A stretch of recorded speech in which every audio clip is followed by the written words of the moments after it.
Capítulo 3, tópico: Formação dos seres vivos. Perguntas de 43 a 49. Pergunta 43. Quando começou a Terra a ser povoada? Resposta: no começo tudo era caos. Os elementos estavam em confusão. Pouco a pouco, cada coisa tomou seu lugar. Apareceram então os seres vivos apropriados ao estado do globo. Pergunta 44. Onde vieram para a terra os seres vivos? Resposta: a terra lhes continha os germes, que aguardavam um momento favorável para se desenvolverem. Os princípios orgânicos se congregaram, desde que cessou a atuação da força que os mantinham afastados, e formaram os germes de todos os seres vivos. Estes germes permaneceram em estado latente de inércia, como a cristálida e as sementes das plantas, até o momento propício ao surto de cada espécie. Os seres de cada uma destas se uniram, então, e se multiplicaram. Pergunta 45. Onde estavam os elementos orgânicos antes da formação da Terra? Resposta: achava-se, por dizer, em estado de fluido no espaço, no meio dos espíritos, ou em outros planetas, à espera da criação da Terra para começarem existência nova em novo globo. A química nos mostra as moléculas dos corpos inorgânicos unindo-se para formarem cristais de uma regularidade constante, conforme cada espécie, desde que se encontre nas condições precisas.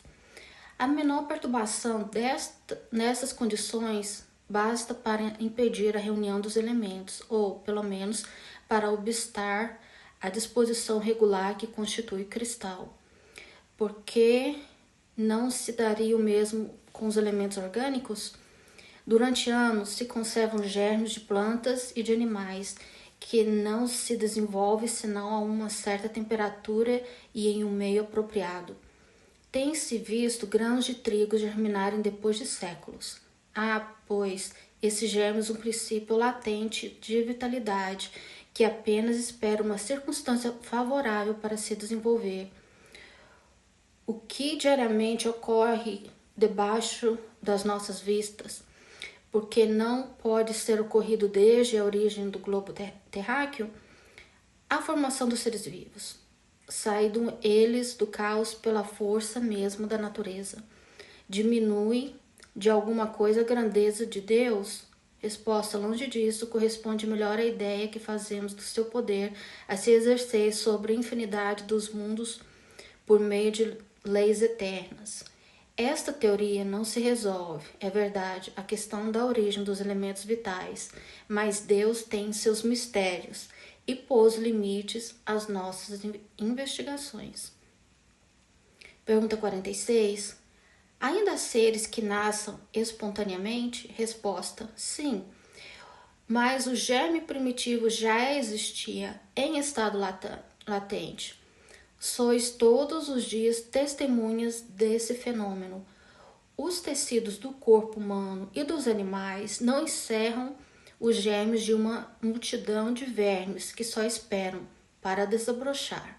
A fermentação pútrida que é necessária à existência é um mundo minúsculo que dormita e se cria.